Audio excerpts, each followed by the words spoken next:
근데 우리 다음 주부터 바로 평일 보충하게 될 수도 있거든. 그래서 지훈이랑 대현이는 다른 날 오지 않을 건데 그날 끝나고 한다고 생각하고 있어. 태윤이 다음 주에 할지 내가 생각해 볼게. 보충. 퀴즈 보는 거야. 보충 되겠다. 퀴즈 외운 거. 근데 토요일 날 확정될 거라서. 근데 신목은 시험을 빠를 수 있으니까 그냥 무조건 한다고 생각하고 있어. 자, 애국계몽 운동 보자. 애국계몽 운동. 애국계몽 내가 주도 세력 봐봐. 주도 세력은 뭐가 블라블라 써져 있지만 그냥 개화파가 주도했다고만 이해하시면 되고요. 밑에 뭐를 수용했냐면 사회 진화론을 수용했다. 이렇게 쓰시면 되고. 교육과 산업을 진흥해서 실력 양성을 추구했다. 교육 산업 동그라미, 실력 양성 동그라미 이렇게 해놓으시면 되고요.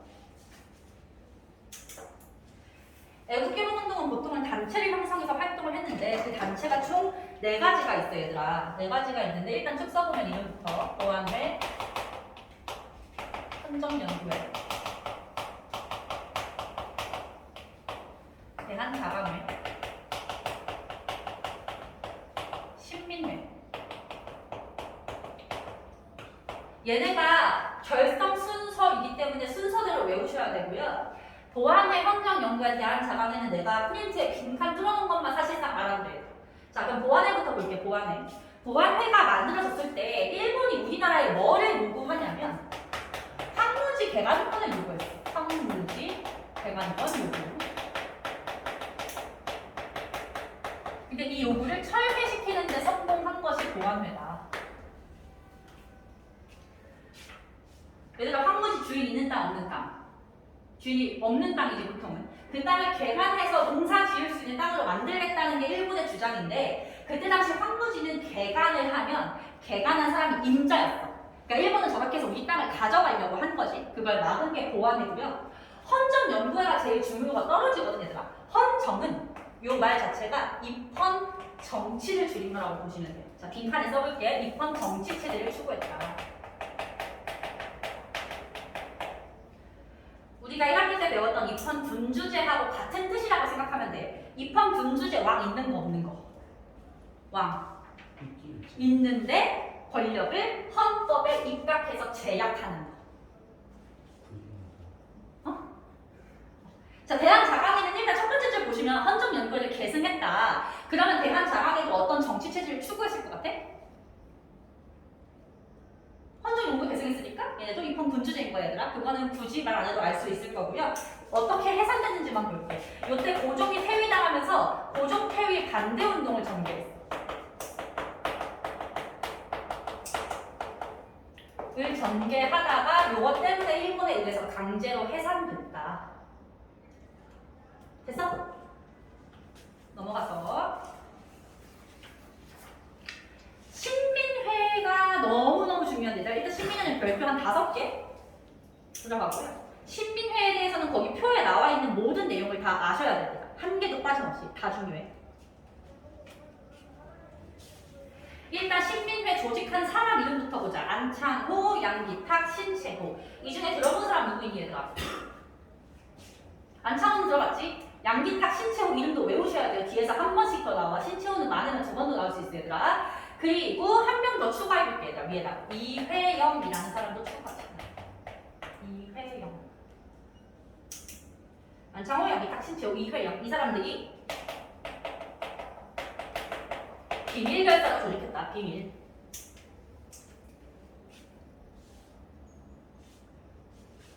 왜냐면 위에 단체들이 전부 다 일본이 강제로 해산시켜버렸기 때문에 일본이 해산시킬 수 없게 엄청 탄탄하게 비밀을 유지했던 단체이고 목표를 보시면 이분들은 공화정을 추구했다. 엄청 중요해. 공화정 추구. 공화정은 세습되는 왕이 있어 없어? 없어. 나라의 대표자를 선출하는 정치 체제지. 요때쯤이 고종이 퇴위됐을 때쯤이기 때문에 이런 주장이 가능했다고 보는 거야 얘들아. 그럼 이제 신민의 활동을 볼 텐데 교육과 산업을 일단 나눠서 봅시다. 실력 양성을 교육과 산업 분야에서 했다. 교육은 뭐 학교를 세우는 거죠. 대성학교, 오산학교. 괄호 안에 어느 지역 누가 세웠는지는 이것까지 굳이 몰라도 될 것 같고요. 대성학교, 오산학교라는 학교를 세웠고 회사를 세웁니다. 자기 회사, 회급서관. 자기 회사, 회급서관. 자기 회사는 뭐 파는 회사일 것 같아? 도자기, 그치? 태극서가는 서점이야. 근데 나 세 번째 줄에 별표를 해볼게. 국외 독립운동 기지 건설.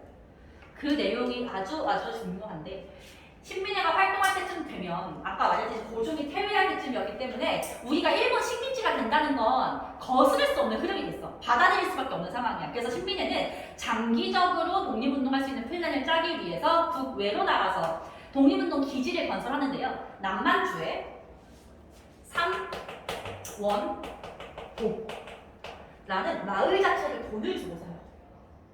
그리고 이 만주면 중국 땅이잖아. 중국한테 돈 주고 산 거야. 그리고 이 마을은 독립운동 기지로 만들어서 여기에 이사 오는 한국인은 전부 다 독립운동가가 되는 그런 흐름인 거지 얘들아. 근데 사만고라는 마을을 살려면 돈이 한두 푼이 아닐 텐데 누구 돈으로 살게 그거를? 들어봤어? 이회영 돈으로 산 거? 당시 조선 최고의 부자였대 얘들아. 쌤이 듣기로는 대학생 때 배웠을 때 이회영네 집안이 그 당시 자산이 600억이었대 얘들아. 근데 쌤이 대학생 때 600억이면 지금까지로 이제 한 최소 800억은 될 것 같거든. 근데 그 재산을 싹 다 팔고서 이 삼원고를 사죠. 근데 거기다가 또 어떤 일까지 있었냐면 사실은 독립운동을 하고 싶은 사람인데 당장 너무 가난한데 가족을 먹여 살려야 된다는 현실적인 문제로 독립운동을 못하는 사람이 있을 수도 있잖아. 그런 상황을 막기 위해서 이 삼원고에 온 사람들의 의식주, 학교 학비 전부 다 이회영 집안 돈으로 해결을 해준 거야. 돈 걱정 없이 독립운동을 할 수 있게. 근데 이 사람이라는 게 보통은 내가 아무리 내 재산을 탈탈 털어서 사람들을 도와준다고 해도 내가 먹고 살 정도로 남겨놓고 싶은 게 사람의 마음이잖아. 근데 이회영네 집안은 그러지 않았던 게 이회영한테 형이 4명이 있었거든. 4명 중에 첫째부터 셋째 형까지 3명이 전부 다 길거리에서 굶어 죽고 독립운동하다가. 그러니까 자기 먹을 것까지 남겨두지 않고 800억대 자산가가 굶어 죽을 정도까지 돈을 탈탈 펴서 독립운동에 썼던 분들인 거야. 이회영 같은 경우에는 독립운동 하다가 일본에 고문을 당해서 돌아가셨고 이회영 밑에 남동생이 한 명 더 있었어 얘들아. 그분만 광복을 보셨거든. 근데 광복하고 나서 얘들아 우리나라에 정부가 수립될 때 1대 초대 대통령 누군지 알아? 이승만 대통령 들어봤어? 그때 이승만 다음에 부통령이었던 분이 이회영의 동생이기도 했어. 어쨌든 좀 기억을 해야 되겠지. 상황 엄청 중요해. 이 삼원고에다가 학교를 하나 세우는데요. 그 학교의 이름은 거기 나와있듯이 시는 강습소고 얘는 나중에 이름을 시는 무관학교로 바꾸지. 무관학교라는 이름을 통해서 알 수 있듯이 이거는 군인을 양성하는 학교였어. 독립운동을 할 수 있는 군인을 양성하는 학교였다. 근데 얘들 여기서 되게 중요하고 심화인 내용인데 요즘 시험에 잘 나오는 거 말해줄게. 군인을 양성한다고 했지. 근데 원래 우리 실력 양성할 때는 교육과 산업이었잖아. 여기에 군대 양성이 들어가 안 들어가? 안 들어가지. 오히려 군대 양성은 대국개몽운동보다 뭐에 가깝냐면 의병운동에 가까운 행위란 말이야. 근데 아까 의병운동하고 애국개몽운동하고 사이 좋았어 안 좋았어? 안 좋았지. 특히 애국개몽운동한 사람들이 의병운동을 갖다가 욕했단 말이야. 목숨 아펀지 몰고 싸우기만 한다고. 근데 신민회는 의병운동에 대해서 나쁘게 생각했을 것 같아? 아닐 것 같지 그치? 이 사람들은 그래 나는 당장 애국경이 더 필요하다고 생각하지만 얘도 마찬가지 필요하긴 하다는 걸 인정을 했어. 그래서 자기들은 장기적으로 의병, 독립군을 만든 거지. 요거 엄청 중요해요. 이랑 한번 써볼게. 너네 여백에다가 쓰세요. 의병 활동에 대해서 우호적이야. 신민회만 엄청 중요합니다.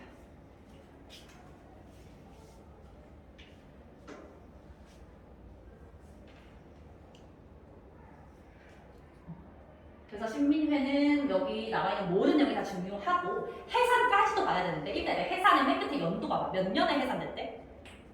1911년? 우리 몇 년도에 식민지가 됐어? 10년에 식민지 됐지? 그럼 이미 일제강점기 들어서고 나서 해산됐다는 거야. 왜 그렇게 늦게까지 일본이 살려뒀냐면 비밀결사니까 대충 누가 신민의 회원인지는 알겠는데 물증이 없는 거야. 그래서 잡아들이지 못하다가 결국은 신민회를 해산시키기 위해서 일본이 사건 하나를 날조해. 그 사건의 이름이 맨 밑에 빈칸에 105인 사건이에요.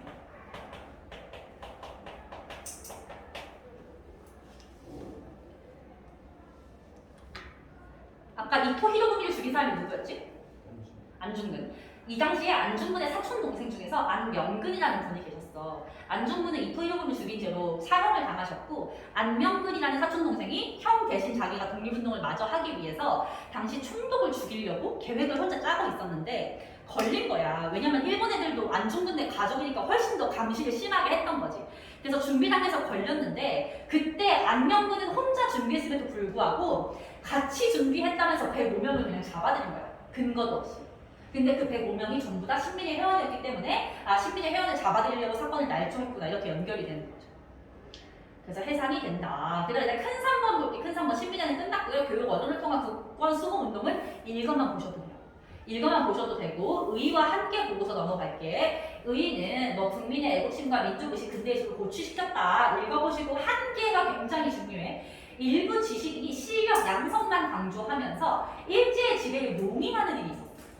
무슨 말이냐면 얘들아 이거 봐봐. 사회진화론. 아까 사회진화론이 뭐였냐면 강한 나라가 약한 나라를 지배하는 건 자연스러운 거다. 그래서 우리도 강한 나라가 되자는 게 이들의 주장이었잖아. 근데 이걸 얘들아 하나만 비틀면 어떻게도 얘기가 될 수 있냐면 지금은 나라가 약하니까 지배받는 게 당연해. 이런 논리로 가기 되게 쉽거든. 그래서 이 사람 중에서 친일파가 많이 나왔어. 그거 하나 한계고요. 두 번째는 의병투쟁을 비판해서 둘이 사이가 안 좋았다라는 거. 근데 의병투쟁을 비판한다는 한계를 극복했던 유일한 단체가 어디다? 신민회다. 위에다가 쓰세요. 신민회가 극복 이렇게 쓰세요. 신민회가 극복.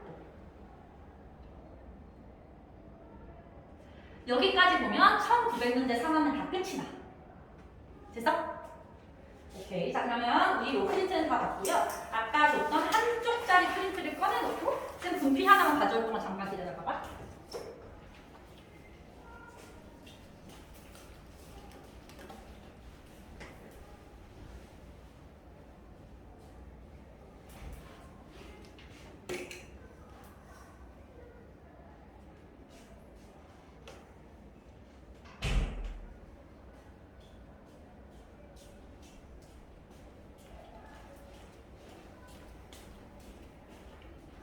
얘들아 지금까지 본 요 2장짜리 프린트는 이번 너네 시험 범위에서 가장 쉬운 부분 중에 하나다.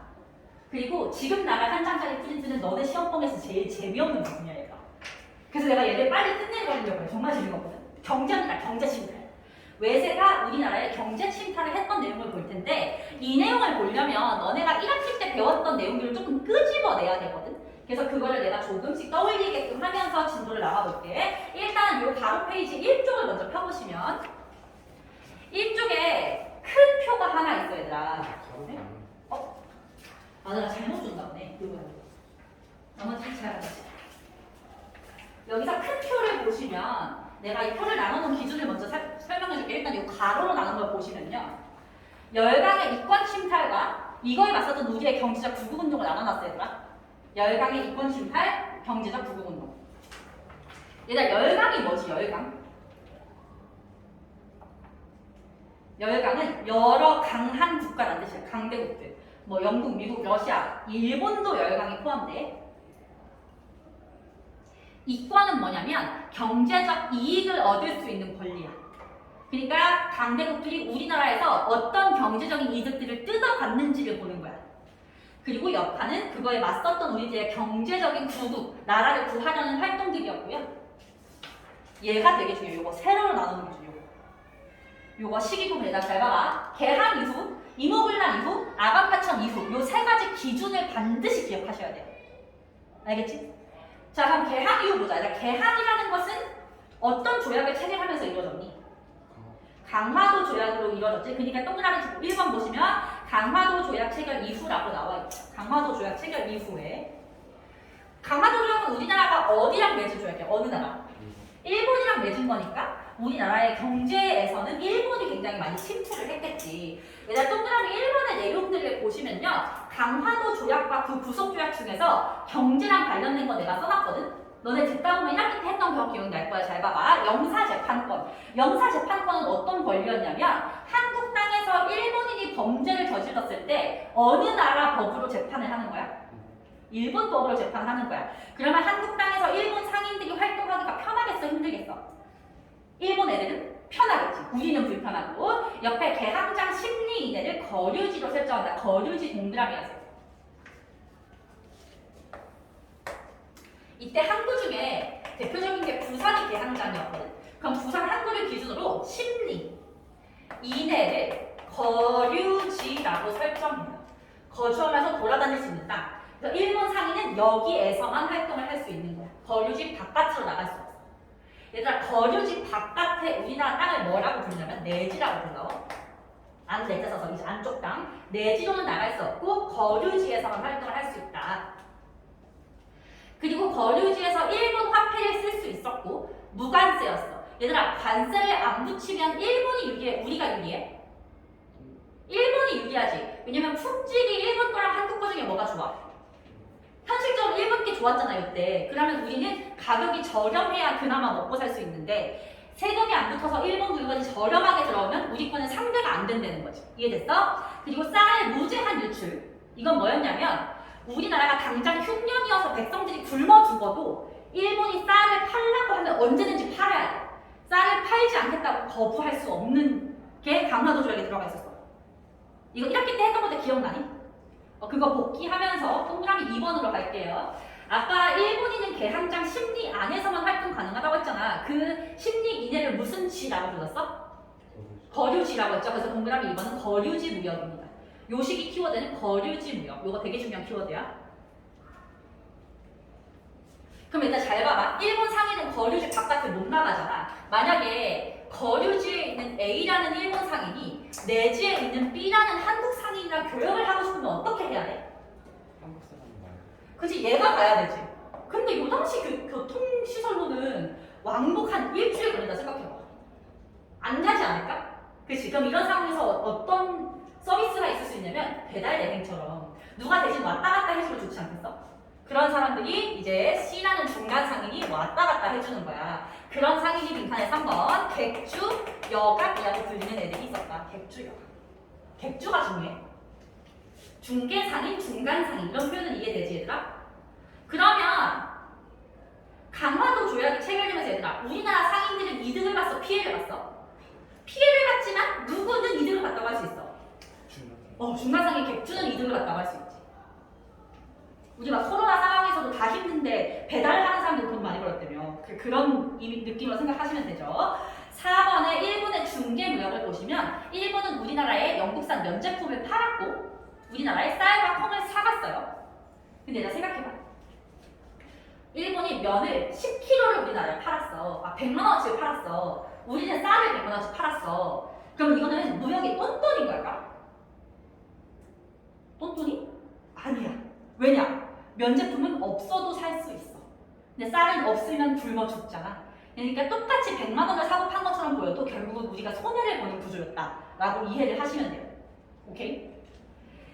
자, 개항이후라는 제목 밑에다가 하나만 쓰고 넘어갈게요. 개항이후 밑에 원래 우리나라가 기존에 무역을 많이 하던 나라는 청이었는데 이제 일본이 더 우세해졌다. 이렇게 쓸 거야. 개항이후 청보다 일본이 무역 측면에서 우세해졌다.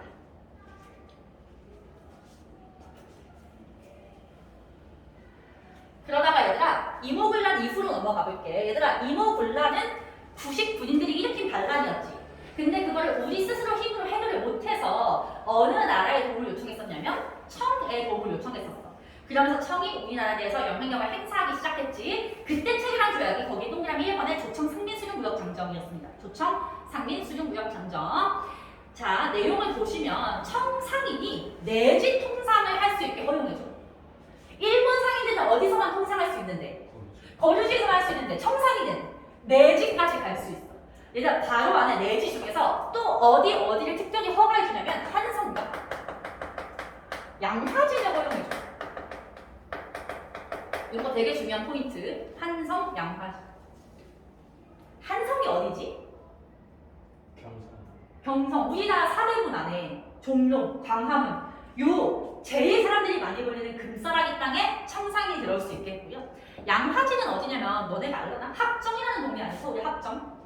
여기서 가까워 얘들아 버스 타면 갈 수 있어. 합정이라고 홍대 옆 동네인데 지금 되게 핫플이 많아. 카페가 있는 데 많고 그런데 그 동네가 한강이 이렇게 들어오면서 배를 정박시켜서 물건을 내리는 항구였어.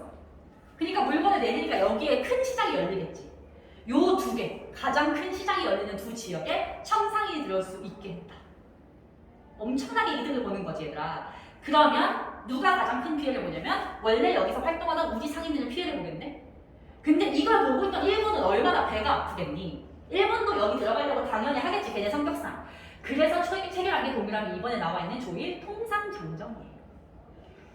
조청상민 수립 무역장정을 체결하고 1년 뒤에 바로 조일 통상장정을 체결해. 얘들아, 잘 들어봐. 조일 통상장정으로 일본이 이루고자 하는 건 뭐야? 어디 들어가는 거?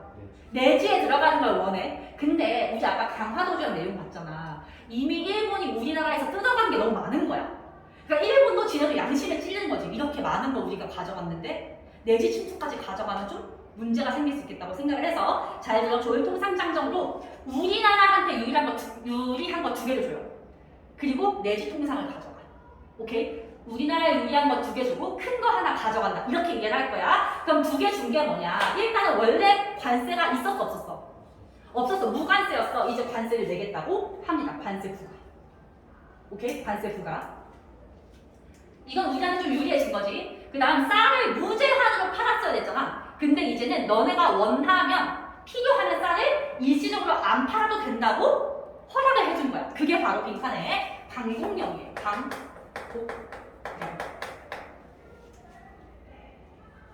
곡식을 방어한다, 막는다, 못 나가게 막는다는 거예요. 너무 심한 흉년이 들거나 그랬을 때는 한 달 전에 통보한다. 한 달 전에만 알려주면 이라는 조건이 달려있고 방공령을 선포할 수 있게 해줬어. 그럼 지금 두 개 우리한테 유리한 거 준 거지. 일본이 큰 거 가져간 게 뭐냐? 최혜국 대우였어.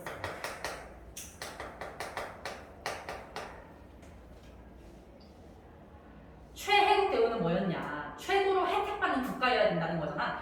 이제 이걸 넘는 순간 일본은 우리나라에서 가장 좋은 혜택을 받아야 되는데 보니까 우린 거류신데 중국은 내지면 최고 혜택이 아닌 거잖아. 그러므로 우리도 내지로 들어간다. 이렇게 연결이 되는 거야. 오케이? 그래서 동그라미 한번 보시면 조선 내에서 청일 상인의 경쟁이 심화된다. 옆에 이모글란 이수라는 제목 밑에다가 이렇게 쓰시다. 청과 일본이 비슷해진다.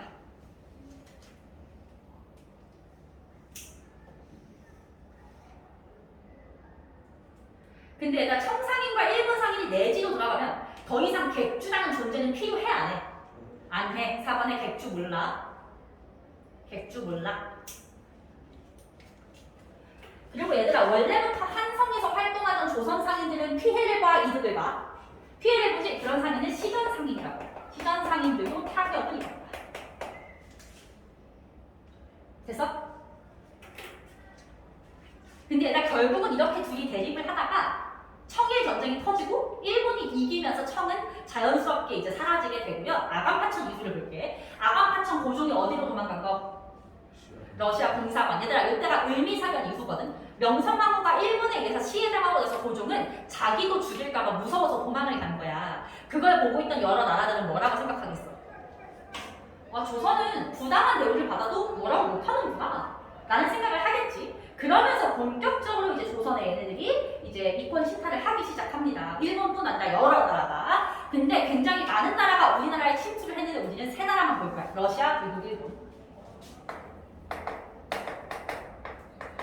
얘네가 가져간 이권이 뭐가 있는지 대표적인 거 하나씩만 보시면 돼요. 러시아 같은 경우에는 삼림 체벌권을 가져갔어. 삼림 체벌권.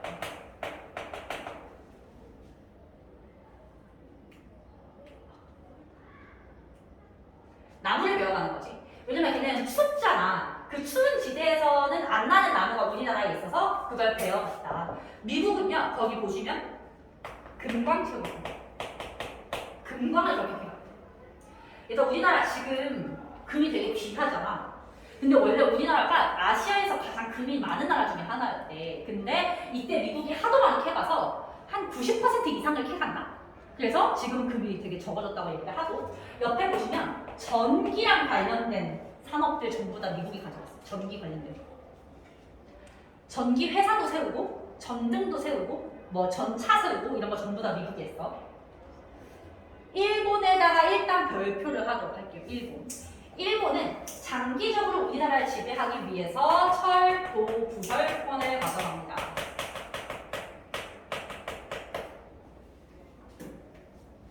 그러니까 봐봐. 일시적으로 나무 베가고 우리나라에 철도를 세워주는데 이거 내가 철도는 좀 시험에 무조건 나온다고 생각하시면 돼요. 최초로 세웠던 게 옆에 경인선, 그 다음에 경부선, 세 번째가 경인선. 요 세 개 철도, 아니 경의선. 이거를 일본이 주도해서 세웠다. 얘들아, 경. 이거 무슨 뜻일 것 같아, 경? 서울경. 자, 서울이야, 서울. 서울과 인, 어디 연결한 거? 인천, 부산, 의는? 의주를 연결한 거. 그래서 지도로 봤을 때, 뭐 인천은 제일 가까운 도시니까 당연히 연결한다 쳤을 때, 부산, 의주. 일본의 색색이 보이십니까? 배 타고 부산으로 들어와서 이렇게 의주를 지나서 장차 중국까지 진출하겠다라는 그 빅픽처를 롯데부터 그린 거라고 보시면 됩니다. 그래서 얘는 순서를 중요하게 외워야 돼, 순서. 그리고 순서도 중요하고 하나 더, 요거. 경부선하고 경의선을 러일, 전쟁, 중에 부설했다는 것도 시험에 되게 잘 나와요. 러일 전쟁 중에 부설했다.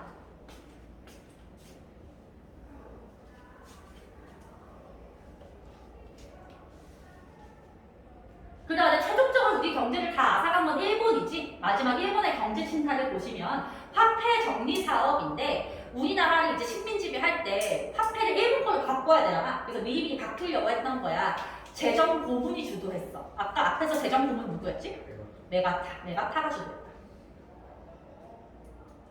우리가 쓰던 백동화나 삼성통보 같은 동전을 일본의 제1은행권 지폐로 교환해주는데 얘들아, 우리가 동전을 100만원치를 가져갔을 때 그거 제대로 값을 쳐줬을까, 일본이? 제대로 값을 쳐주지 않았어. 그래서 예를 들어서 얘들아 500원짜리 가져갔다 치면 야 여기 뭐 껌 묻었잖아, 이거 300원밖에 못 줘. 여기 뭐 이거 달았잖아, 이거 100원. 이런 식으로 계속 가격 후려치기를 한 거야. 그래서 100만원을 가져갔는데 50만원밖에 못 받아오는 상황이 생기면서 상인이나 은행같이 돈을, 화폐를 많이 갖고 있던, 현금을 많이 갖고 있던 사람들이 피해를 입었다. 이거 알고만 계시면 돼. 어려울 관계가 없지. 그 다음 토지 정탈을 보시면 아까 여의도전 때 한일 일정선 체결하면서 우리나라에 많은 토지를 가져갔어, 얘들아. 근데 그때 그 토지를 갖다가 일본 사람한테 팔기 위해서 회사를 하나 세워. 그 회사의 이름이 동양 석시 주식.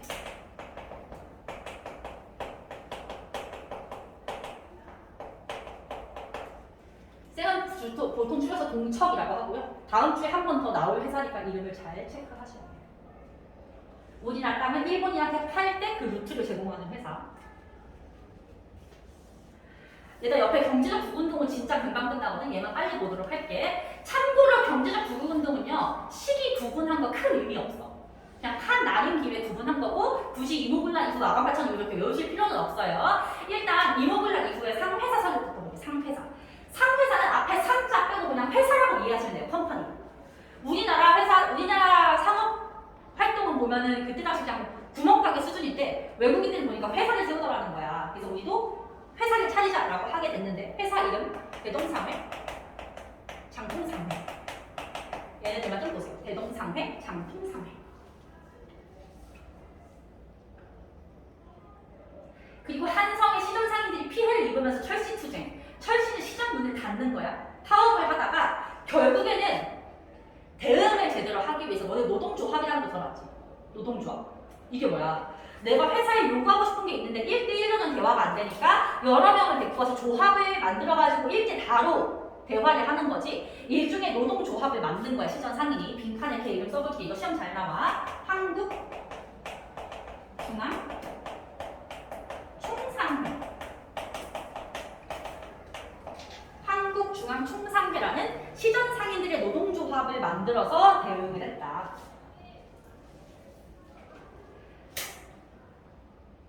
그 다음 동그라미 2번은 그냥 읽어만 보시고요. 3번은 방공령 볼게, 얘들아. 방공령은 아까 뭐였냐면 조일 통상장정에서 쌀을 수출할 수 없는 상황일 때는 한 달 전에만 알려주면 수출 안 해도 된다라는 거였지. 흉년이 엄청 심하게 들었을 때 지방관들이 실제로 방공령을 선포했는데 성공하지 못했어. 왜냐? 한 달 전 홍보잖아. 30일 전에 지방관을 보냈는데 이때 지방관이 말 타고 가는 길에 하루가 지난 거야. 일본이 그 하루가 지난 걸 가지고 트집을 잡으면서 왜 30일이 아니라 29일 전에 알렸냐? 너네는 조약을 어겼다. 라면서 방공령을 선포를 못하게 막고 심지어는 배상금을 가져왔던.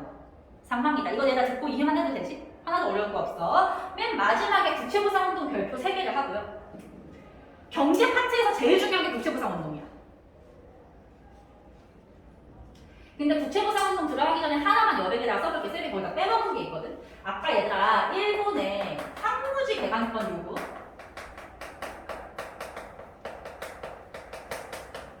철폐시키는 데 성공했던 애국경영 단체가 뭐가 있었지? 보안회가 있었지. 근데 보안회랑 여기 뒤에서 하나 더 회사가 언급이 되는데요. 그 회사 이름을 한번 써볼게요. 농광회사. 농광회사. 2개 세트입니다. 농광. 이건 여백이라 쓰셔야 돼요.